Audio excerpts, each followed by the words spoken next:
আজকে বানাবো ফুলকপির পরোটা। এই যে একটা গোটা আস্ত ফুলকপি ভালো করে ধুয়ে নিয়েছি, তারপরে ফুলকপিটাকে গ্রেটার দিয়ে গ্রেট করে নিয়েছি। আর এদিকে কড়াইয়ে তেল বসিয়ে জিরে ফোড়ন দিয়ে আদা আর কাঁচা লঙ্কা বাটা দিয়ে ভালো করে কষিয়ে নিয়ে ওর মধ্যে হলুদ, জিরে, ধনে, শুকনো লঙ্কা সমস্ত দিয়ে ভালো করে কষিয়ে নিয়েছি। তারপরে গ্রেট করে রাখা ফুলকপিগুলোকে দিয়ে ভালো করে মশলার সঙ্গে ভেজে ভেজে নিয়েছি, আর ওপর থেকে একটু নুন আর দিয়ে ভালো করে মশলাটা কষিয়ে নিয়েছি। ফুলকপিটা একদম পুরো সেদ্ধ হয়ে গেছে, তখন নামাবার আগে ধনে পাতা দিয়ে দিয়েছি। আর এদিকে আটাটাকে মেখে রেখে দিয়েছিলাম। তারপরে আটাটাকে লেচি করে গোল গোল করে ওর মধ্যে ফুলকপির পুর ভরে ভালো করে বেলে নেবো পাতলা করে।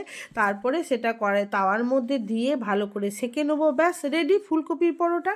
আর গরম গরম এই শীতের দিনে ফুলকপি পরোটা লাগে বেশ খেতে। আর ভিডিওটা ভালো লাগলে একটা সাবস্ক্রাইব করে দেবেন। টাটা।